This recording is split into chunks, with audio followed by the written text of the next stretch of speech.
নানা কর্মসূচির মধ্য দিয়ে দিনহাটায় রবীন্দ্রনাথের জন্মজয়ন্তী পালিত হলো। এই উপলক্ষে বুধবার দিনহাটা শহরের বোর্ডিং পাড়া মাঠে এক অনুষ্ঠানের আয়োজন করা হয়। এভারগ্রিন দিনহাটার উদ্যোগে আয়োজিত এই অনুষ্ঠানে উপস্থিত ছিলেন সংস্থার সভাপতি বিষ্ণু কুমার সরকার, সম্পাদক রঞ্জিত কর্মকার, বিপুল নাহা, আবু বাক্কার রশেক প্রমুখ। অনুষ্ঠানে বিশিষ্ট ব্যক্তিবর্গ রবীন্দ্রনাথের জীবনের নানা দিক দিয়ে আলোচনা করতে গিয়ে বলেন, বর্তমান সমাজে রবীন্দ্রনাথ আজও প্রাসঙ্গিক। তিনি ছিলেন কবি, সাহিত্যিক, দার্শনিক। বাংলার সাহিত্য চর্চা রবীন্দ্রনাথকে বাদ দিয়ে সম্ভব নয়।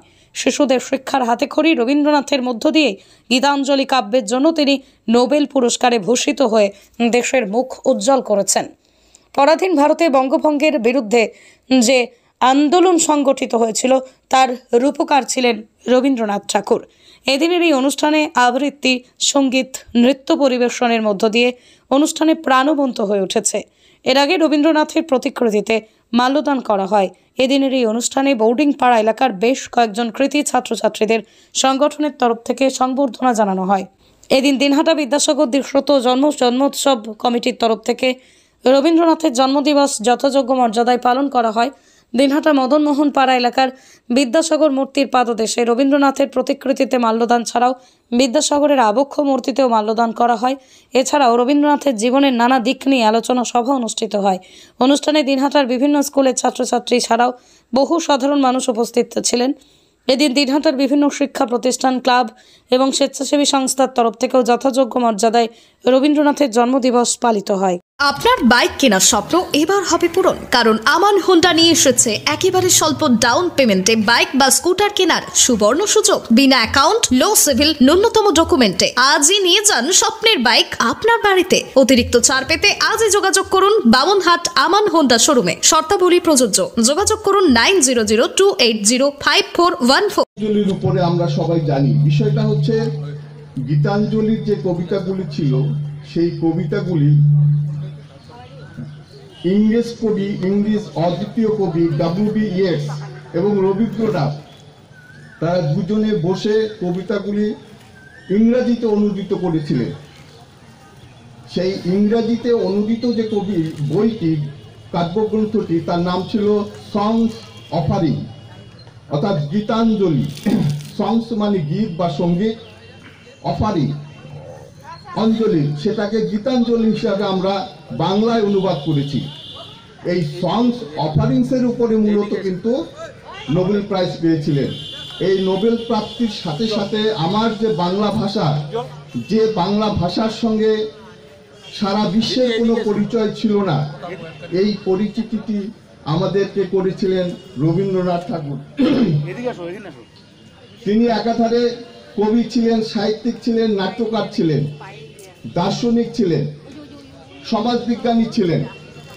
তার প্রতিভা চতুর্দিকে বিস্তৃত ছিল। এমন কোনো দিক নেই যেখানে তার চিন্তা চেতনা প্রসারিত হয়নি।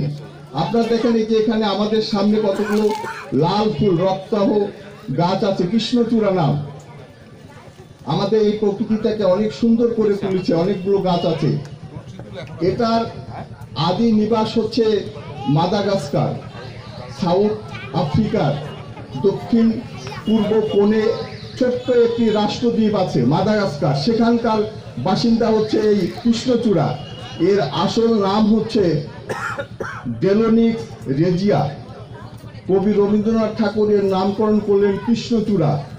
সোনাঝুরি, অ্যাকাসিয়া যেটা নাম বলি আমরা, এখানে অনেক পাওয়া যায় সোনাঝুরি। এটার নাম রবীন্দ্রনাথ করেছেন সোনাঝুরি, অ্যাকাসিয়া। আরও আপনারা দেখবেন ওই বানরের লাঠি, এক ধরনের গাছ আছে আমাদের এখানে, অনেক পাওয়া যায়। বানরের লাঠি বা বাদরের লাঠি আমরা বলি। এটার নাম হচ্ছে, আদি নাম হচ্ছে কেশিয়া ফিস্টুলা। রবীন্দ্রনাথ ঠাকুর এর নামকরণ করলেন আমলতাস, যেটা বানরের লাঠি হিসাবে আমরা পরিচয় পাই, আমরা দেখি, যেটা লম্বা লম্বা ফল হয়। রবীন্দ্র প্রতিভা তার এত বিস্তৃতি যে সেটা বলে শেষ করা যাবে না। তার বহু কাব্যগ্রন্থ আছে। আপনারা জানেন গীতাঞ্জলি আমরা এখনই উপহার দিলাম, গীতবিতান আছে, রক্তকরবী আছে, চিত্রাঙ্গদা, অসংখ্য বই তিনি লিখে গেছেন, যেগুলো আমরা হয়তো সমাজ জীবনে বা আমাদের বয়সকালে আমরা সবটাই পড়াশোনা করতে পারিনি।